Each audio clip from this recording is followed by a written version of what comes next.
ఒకప్పుడు ఒక పట్టణంలో ఓ చిన్న బాలుడు ఉండేవాడు. వేసవి సెలవుల్లో తన తాతగారిని చూసేందుకు గ్రామానికి వచ్చాడు. తాతయ్యతో ప్రతిరోజు ఆటలు ఆడి సరదాగా సమయం గడిపేవాడు.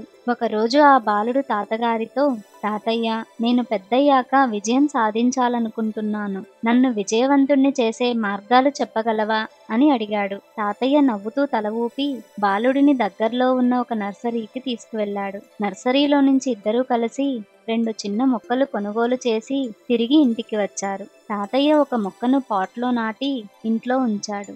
ఇంకొక మొక్కను ఇంటి బయట నేలలో నాటాడు. తాతయ్య బాలుడిని చూసి నవ్వుతూ, ఇప్పుడు చెప్పు మనవడా, ఈ 2 మొక్కలలో ఏది భవిష్యత్తులో బాగా పెరుగుతుందనిపిస్తుంది అని అడిగాడు. బాలుడు కొంతసేపు ఆలోచించి, ఇంట్లో ఉన్న మొక్క ఎక్కువగా పెరుగుతుంది. ఎందుకంటే అది భద్రంగా ఉంటుంది. బయట ఉన్న మొక్క అయితే ఎండ, వాన, గాలివాన, జంతువుల లాంటి ప్రమాదాలన్నిటినీ ఎదుర్కోవాలి కదా అని సమాధానమిచ్చాడు. తాతయ్య నవ్వుతూ, సరే చూద్దాం భవిష్యత్తులో ఏం జరుగుతుందో అని అన్నాడు. తర్వాత ఆ బాలుడు సెలవులు ముగించుకొని వెళ్ళిపోయాడు. 4 సంవత్సరాల తర్వాత మళ్ళీ తన తాతగారిని కలవడానికి వచ్చాడు. అతను వస్తూనే, తాతయ్య, 4 ఏళ్ల క్రితం మీకు ఒక ప్రశ్న వేశాను. ఎలా విజయవంతుణ్ణి కావాలో మార్గాలు చెప్పమని. అప్పుడు మీరు నన్ను నర్సరీకి తీసుకువెళ్లారు, కానీ ఎలాంటి సమాధానం ఇవ్వలేదు. ఈసారి తప్పకుండా చెప్పాలి అని అడుగుతాడు.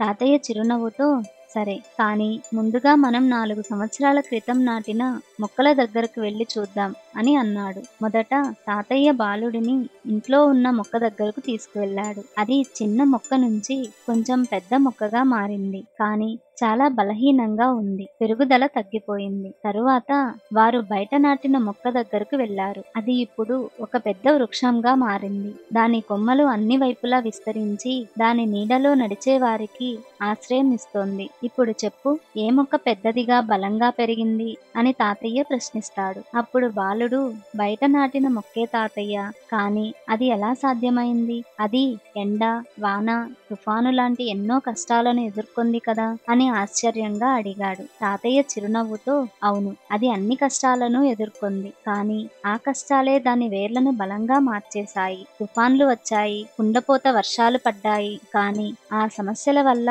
దాని వేర్లు లోతుగా పెరిగాయి. ఈ తుఫాన్లు, కుండపోతలు దాని బలాన్ని పెంచాయి. ఇప్పుడు ఏ చిన్న తుఫానైనా దాన్ని కదిలించలేని స్థితిలో ఉంది. కానీ ఇంట్లో నాటిన మొక్కకు సురక్షితమైన వాతావరణం ఉంది. దాని వేర్లు లోతుగా వెళ్ళలేకపోయాయి. దానికి పోటీ లేదు, కష్టాలు లేవు. దాంతో అది బలహీనంగా, చిన్నదిగా మిగిలిపోయింది. తాతయ్య బాలుడిని చూస్తూ, జీవితంలో విజయం సాధించాలంటే కష్టాలను ఎదుర్కోవాలి. సమస్యల నుంచి పారిపోతే ఎదగలేం. జీవితంలో ఎదురయ్యే ప్రతి సమస్యను ఒక అడ్డుగా కాకుండా ఒక మెట్టుగా చూడాలి. భయపడి సురక్షితమైన జీవితం ఎంచుకుంటే మనం ఎదగలేం. కష్టాలు, సవాళ్లే మన బలం పెంచే మూలాలు. ఆ సమస్యలే మనలో బలాన్ని పెంచి మనం నిలబడేందుకు దోహదపడతాయి అని అన్నాడు.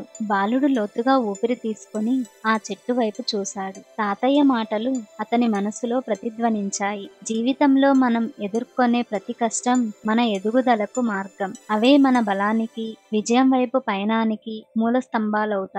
మన జీవితంలో ఎన్నో సవాళ్లు ఉంటాయి. వాటిని చూసి మనం వెనకడుగు వేస్తే మన ఎదుగుదల అక్కడే ఆగిపోతుంది. కానీ వాటిని ఎదుర్కొంటే, వాటి నుంచి నేర్చుకుంటే మనం ఎదుగుతాం. సాఫీగా ఉండే జీవితం మనల్ని బలంగా తయారు చేయదు. బలమైన వారిగా తయారయ్యేవారు ప్రతి సవాలును తమకు అనుగుణంగా మలుచుకునేవారే. ఈ కథ మనకు గొప్ప పాఠం చెబుతుంది. కష్టాలు రావడం తప్పు కాదు. వాటినే అభివృద్ధికి అవకాశంగా మార్చుకోవడమే నిజమైన విజయం. ఇతరుల కంటే బాగుండాలంటే ఇతరుల కన్నా ఎక్కువ కష్టపడాలి. మనం బాహ్య ప్రపంచంలోకి అడిగేస్తేనే మనం ఎంత బలంగా మారగలమో, ఎంత ఎదగగలమో తెలుస్తుంది. ఇప్పటి కష్టాలే మన భవిష్యత్తును బలంగా తీర్చిదిద్దుతాయి.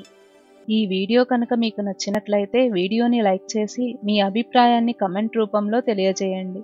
ఇలాంటి మరెన్నో వీడియోస్ కోసం మన ఛానల్కి సబ్స్క్రైబ్ చేయండి. మళ్ళీ మరొక మంచి వీడియోని మీ ముందుకు తీసుకొస్తా. Thank you for watching.